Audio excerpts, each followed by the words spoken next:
Uh, We will call the meeting to order for the meeting of July 15, 2020 of the Lackawanna County Prison Board.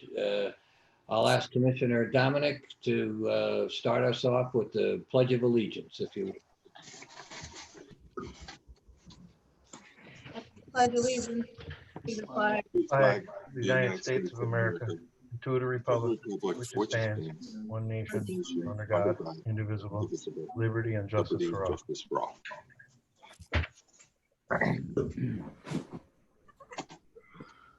Thank you, Commissioner. Note for the record that everyone is present. And I trust everybody had an opportunity to review the minutes that Tracy so faithfully and diligently gets out in advance of the meeting each month. And assuming that's happened, I'll entertain a motion to approve the minutes from the last meeting. Make a motion. I'll second. Okay, on the question? All in favor? Aye. Any opposed? The ayes have it. The June meetings are approved. Tracy, have we gotten anything from any members of the public? I know you sent me a couple of emails that were received before the deadline this morning. But I don't believe that they had anything to do with the items that are specific to the agenda. So you're correct. Yeah, no agenda item questions. okay. So we'll move on to the first motion, 20-2026, a motion to approve all current payables for the Community Corrections Center and the prison. I trust everybody's had an opportunity to review those. And if so, I'll entertain a motion to approve the current payables. So moved. Second. Okay. On the question? All in favor? Aye. Aye. Any opposed? Okay, the ayes have it. So we'll go to the reports. Controller DeBillio, would you give us your report, please? Yes, I will, Judge. For June of 2020, the Controller's Office reviewed the prison inmate and canteen account reconciliations, which were prepared by the Prison Business Office for the month of June 2020, and found no discrepancies between the reconciliations and the bank statements. The balance in the inmate account was $437,362.72 as of June 30th, 2020. The balance in the canteen checking account was $440,899.81 as of June 30th. And in addition, as of June 30th, the canteen account owned 2 certificates of deposit, one valued at $15,000 and the other at $132,185.04, totaling $147,185.04. And that concludes my report. Any questions for Controller DeBillio?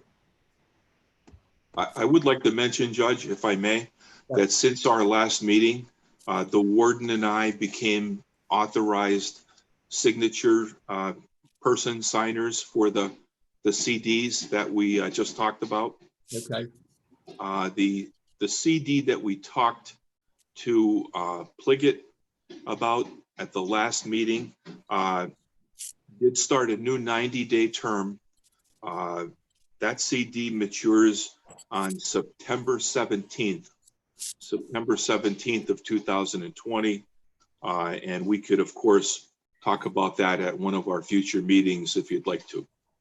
Okay. And those signatures, Mr. DeBillio, is it whoever is the warden, whoever is the controller can sign it going forward? Yes, it's for the positions, The position. Commissioner, Okay, as opposed to the individual, as opposed to the individuals. Okay, thank you. It's the office holder. the office holder. Yes, Well, thank you for taking care of that. I appreciate that. no problem. Any other questions for Mr. DeBillio? If not, I'll entertain a motion to approve his report. I'll make a motion. Okay, do we have a second? second, Okay. On the question, all in favor? Aye. Aye. Opposed? Okay, the ayes have it.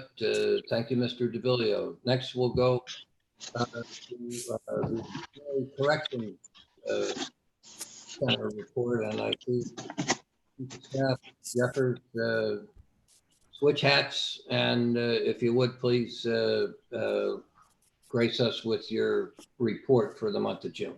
Good afternoon, Board. Good afternoon, Judge. Sure. The Community Corrections Programs Report for June 2020. Item 1, male work release is 0 and female work release is 0 also. Adult house arrest had 162 participants in it, and juvenile house arrest had 6. Number 2, the program's revenues for the month totaled $21,059.56. We started charging again on June 9th when we started coming out of the pandemic's emergency. Item 3, program's expenses for the month total $82,358.29. The program completions, house arrest had 43. The program's violations and returns, house arrest had 15. Item 6, the program's warrants, work release has 6 outstanding warrants and house arrest has 5. And the budget report, overtime is at 51%, expenses at 43%, and the revenue is at 23%. Obviously, all those numbers are way down from where they usually are at this point of the year. And that's all I have for the report, sir. Thank you, Brian. Any questions for Mr. Jeffers? Can I just ask Brian, with regard to the overtime, is that a normal percentage for No. correctional care, or? Well, that's for the total for the year. So after 6 months, it's at 50%. However, earlier in the year, our overtime was higher than it was normally because of individuals who had left the work release, the community corrections, and went on to state police and other various employment, and therefore their shifts had to be covered through overtime itself. That being said, our overtime for this particular month was at 1%. I think we may have had in June maybe 2 or 3 overtimes. And the reason for those overtimes, Commissioner, was individuals being called into work to go out and to pick people up, for various violations and having to bring them back to the LCP. Okay, thank you. You're welcome. Anybody else with any questions? You can also see that revenue is way down. We didn't collect any revenue from March through June 9th. From the time of our declaration of emergency and really the court's declaration of the emergency, the Supreme Court of Pennsylvania, up until green phase, until we enter green phase, where people can go out and start working again and going back to somewhat a normalcy. Just so you know, the revenue is going to be down. Obviously, the expenses are going to be down too at the same time. Is it starting to pick up again now with the employment? You mean the revenues are starting to pick up again, or they are starting to pay their responsibility now? Yes, but the count is, at the highest when we were in the pandemic, the house arrest count was around 180, maybe 185, including juveniles too. Right now, today, well, as of yesterday, when I was there yesterday morning, it was at 100, not including the juveniles. I don't know how many juveniles are on today, but it's probably in that range between 5 and 6. Okay. All right. Any other questions? If not, I'll entertain a motion to approve the community corrections report. So moved. I'll second. Okay, on the question, all in favor? Aye. Aye. Any opposed? The ayes have it. The Community Correction Center report is approved for the month. Thank you, Mr. Jeffers. Thank you, sir. Thank you, Board. So we'll hear now from the warden. Mr. Betty, we'll get your report. Good afternoon, Board. The in-house population, the average daily population for June 2020 was 500 inmates. 342 were county inmates. As of July 9th, we had 538 inmates. 476 were adult males, 57 were adult females, and we have five juvenile males. The population of U.S. Marshal Service detainees as of 7/9 was 162 individuals. The overtime report is attached. Staffing update. Currently, our correctional officers numbers break down to 161 full-timers on shift, 3 out on workers' comp, for a total of 164 full-time officers. FMLA, we have no officers on continuous FMLA and 46 officers on intermittent FMLA. Budget as of June 30th, revenue was at 29%, expenses were at 51%. Inmates at or past their minimum, 14 is the total. We have 5 with no home plan. 3 have a home plan submitted and are awaiting approval, and 6 have been remanded for the balance of their sentences. Extraordinary occurrence reports. There were 4 extraordinary occurrences in June. On June 13th, an elderly federal detainee passed away in one of the nearby hospitals. This person was in the hospital since the beginning of May and was placed into the hospital's hospice unit towards the end of May. The detainee did not suffer from the coronavirus, if that was a concern of anyone. On June 20th, a county female inmate slammed her wicket while a female officer was providing her with a drink, catching the officer's wrist with the wicket. The officer suffered a sprained wrist as a result. And if anyone is wondering what the heck is a wicket, it's, think of a door inside of a door, inside of a lock cell door. There's a small door that you can open and close to pass a meal tray. On 6/22, a newly committed federal detainee started banging her head off her cell wall. Officers were able to safely place her into the emergency restraint chair to protect her from her self-harming behaviors without further incident. And on 6/26, a county female inmate resisted moving to a new cell for observational purposes. Officers were unable to gain her compliance with verbal requests and ultimately had to deploy OC spray. The inmate then complied with moving into a camera cell. PREA, there was 1 PREA investigation completed in the month of June. It was an allegation of inmate sexual harassment and has been deemed unsubstantiated. The completed PREA investigation has been forwarded to the DA's office. And this concludes my report. Any questions for the warden? No.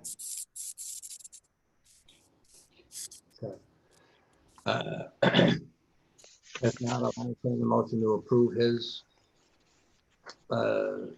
report for the month. Make a motion. And a second. I second. Okay. On the question? All in favor? Aye. Aye. Any opposed? The ayes have it. Thank you, Warden. So, Tracy, as I mentioned earlier, we had a couple of emails. You were good enough to send them to me, and I reviewed them. One of them had to do with library services, I think. Yes, And I honestly forget what the other one was. Can you? I'll read that one first. That's from Bev DeBarros. She says, "Dear friends, I bring this email along with background information, hoping you can and will help. The World Book Bank organization provides important books free of charge to inmates. They usually work through the prison chaplain, which of course we don't have. So on my word and description of our previous ability to get such materials into the prison, they are willing, eager even, to send us 2 cartons each of the Purpose Driven Life by Rick Warren and the Alcoholics Anonymous Big Book. These are small in size, but the complete edition of each. The copies are to be given to the inmate to keep. These boxes would be sent from the publisher directly to the jail to be distributed. I have twice emailed the warden in detail about this generous offer, but so far, no reply. I suggest that every inmate have the opportunity to have one or both of these titles." Tim? Yeah, I could definitely address that. We do have it in our policy and procedure that we accept books, magazines, newspapers, periodicals, etc., as long as they're sent directly from the publisher or Amazon.com. it's just a matter of individuals who request it. In this case here, I apologize. I'll apologize to Bev DeBarros for not getting back to her. I've had kind of a full plate. I know that she last emailed me towards the end of June, and I neglected to get back to her in a timely fashion. But the answer is that the World Books Bank can mail those in. We'll go through them, and any individual that's looking for a Bible or the big book or anything along those lines, we'll provide it to them. Now, is there an issue? I think Bev was talking about the books would be given to the inmates, and presumably they would keep them when they left. Does that present any kind of an issue? No, the only issue that's involved with that is we just have to be careful because of the religious orientation of the books. We don't want to be forcing the book on an individual who may not be a participant in a particular religion that might be speaking to. So we would look for inmates to request it, and then we would provide it to them, and then it's theirs. And if we run out of books, I would get in touch with Bev DeBarros or the World Book Bank and see if they can re-up on their donation. Okay, all right. So you can take care of responding to her email, right? Yeah, and again, I apologize for not getting back to her. Okay. And my memory is better than I thought it was, Tracy. I think the other Yes, email- I have one more. Anthony, from Anthony Pamelia. He says, "Dear County officials, as a citizen of Lackawanna County, concerned for all of us, I am following 3 points on behalf of the women prisoners. If the woman is pregnant and in need of counseling and prenatal care, the Scranton chapter of the Pennsylvanians for Human Life offers free services for her and her unborn child. The offices are on the corner of Wyoming Avenue and Linden in Scranton. The telephone number is 570-343-5099. If the pregnant woman is being advised to have an abortion, this is a tragic procedure and is not her only option. The prisoner who has an abortion is burdened with additional thoughts of hopelessness and worthlessness because of it. Our chapter can offer her hope and support to be a joyful mother. We are willing to visit her at the convenience of prison administrators. If the commissioners and prison board members were to budget funds for or permit abortion for prisoners, they would be violating the consciousness of county taxpayers who oppose abortion as an immoral act. All of us pay county taxes to make the county a hospitable place to live. Thank you for your service to our community." And that's it. Okay.